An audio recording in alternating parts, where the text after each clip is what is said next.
Kavira Women's Day special offer 50% off on IUI IVF valid till 8th March. గెలిపే లక్ష్యంగా why not 175 అని చెప్పి సిద్ధం అని చెప్పి మేము సిద్ధంగా ఉన్నాం అని చెప్పి అన్ని రకాలుగాను మేము ముందుకెళ్తున్నాం. ఎన్నికల నోటిఫికేషన్ వచ్చినాక రాకముందు మేనిఫెస్టో కూడా రిలీజ్ చేస్తారు. ఎందుకు అంత కంగారు? తప్పకుండా జగన్మోహన్ రెడ్డి గారు ఒక మాట చెప్తే ఆ మాటకు కట్టుబడి ఉంటాడు. ఆయనకి విశ్వసనీయత ఉంది. ఆయన చెప్పినటువంటి మాట నిలబెట్టుకుంటాడు అన్నటువంటి నమ్మకం ఉంది ప్రజలకి. అదేవిధంగా మాకు 175 నియోజకవర్గాల్లో అభ్యర్థులు ఉన్నారు. మా పార్టీ క్యాడర్ ఉంది. మాకు ఐపాక్ టీం ఉంది.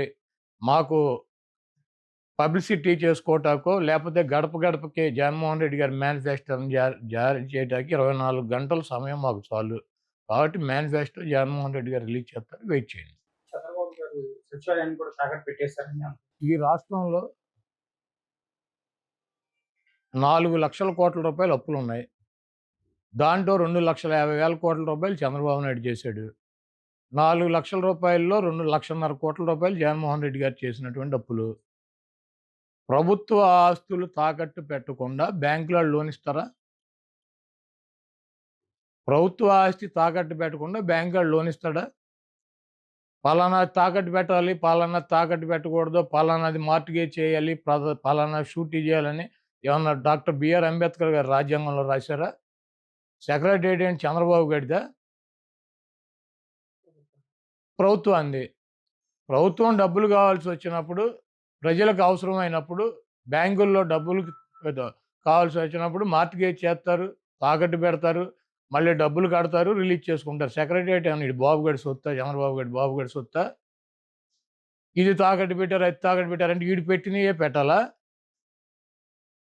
కానీ చంద్రబాబు నాయుడు పెట్టినటువంటి ఆస్తులు తాకట్టు పెట్టాలి. ఏమైనా రూల్ ఉందా? రాజ్యాంగంలో రాసి ఉందా? పలానా ఆస్తి పెట్టాలి, పలానా ఆస్తి పెట్టకూడదు. అది ప్రభుత్వం ఇష్టం. వాళ్ళు బ్యాంకర్స్తో మాట్లాడి బ్యాంక్ వాళ్ళు డబ్బులు కావాలన్నప్పుడు వాళ్ళు ఏదో ఒకటి మార్టిగేజ్ అడుగుతారు. ప్రభుత్వ ఆస్తి ప్రభుత్వం వాళ్ళు దాన్ని బట్టి వాళ్ళకు ఉన్నటువంటి వెసులుబాటుని బట్టి పెట్టుకుంటారు. సెక్రటేరియట్ పెట్టేశారు. సెక్రటేరియట్ ఎంత? 10 ఎకరాల పొలం. దాన్ని తాకట్టు పెడితే దాని విలువ ఎంత? 10 కోట్లో లేకపోతే ఎకరం 20 కోట్లు ఉంటుంది, 2 కోట్లు ఉంటుంది, 20 కోట్ల ఆస్తి. ఒక సచివాలయమే పెట్టారా? నువ్వేం పెట్టలేదా గతంలో? ఈ చంద్రబాబు నాయుడు అనేవాడు ఒక చిల్లర రాజకీయ నాయకుడు. ఆయన చేస్తే సంసారం, పక్కనాడు చేస్తే వ్యభిచారం అని చెబుతాడు. కాబట్టి ఇటువంటి చంద్రబాబు లాంటి 420 మాటలు ప్రజలు పెద్ద పట్టించుకునే పరిస్థితులు లేరు. చంద్రబాబు నాయుడుకి అభ్యర్థులు ప్రకటించుకునేటువంటి పరిస్థితి లేదు.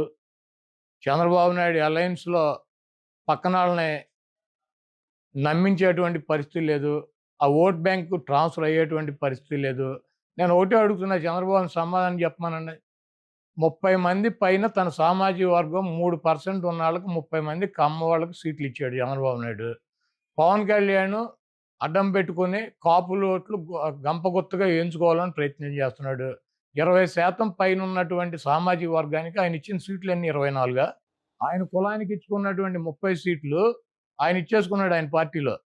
మరి 20% సామాజిక వర్గం ఉండి వాళ్ళ ఓట్లతో గెలవాలని చెప్పి ప్రయత్నిస్తున్నటువంటి చంద్రబాబు పవన్ కళ్యాణ్కి ఇచ్చే సీట్లన్నీ 24గా. దాంట్లో అసలు 10-14 సీట్లు తెలుగుదేశం పార్టీ పోటీ చేసినా ఓడిపోయేటువంటి డిస్పోజల్ సీట్లు ఇచ్చాడు. ఇవన్నీ ఆ సామాజిక వర్గం గమనించట్లేదా? చంద్రబాబు నాయుడికి బుద్ధి చెప్పరా? 3% ఉన్న తన కులానికేమో 30 సీట్ల, 20% ఉన్నటువంటి ఆ సామాజిక వర్గం గంపగుత్తగా ఓట్లన్నీ ఎంచుకోవాలని ప్రయత్నిస్తున్నటువంటి ఒక రాజకీయ పార్టీకి 24 సీట్ల. ఇవ్వటానికి ఈయనకన్నా సిగ్గు ఉండాలి, తీసుకోవటానికి ఆయనకన్నా ఉండాలి. వీళ్ళిద్దరికి లేనప్పుడు ఓటు వేయటానికి సిద్ధంగా ఉంటారా? ఈ ఓటు ట్రాన్స్ఫర్ అవుద్దా, ఆ ఓటు ట్రాన్స్ఫర్ అవుద్దా? మేమిద్దరం కలిసాము, మీ ఇద్దరు కలిస్తే జనసేన పెట్టింది రాజ్యాధికారం కోసం అని చెప్పాడు పవన్ కళ్యాణ్ గారు. ఎప్పుడు కమ్మ రెడ్డి వాళ్ళేనా అధికారంలో ఉండేది? SC, ST, BC, minority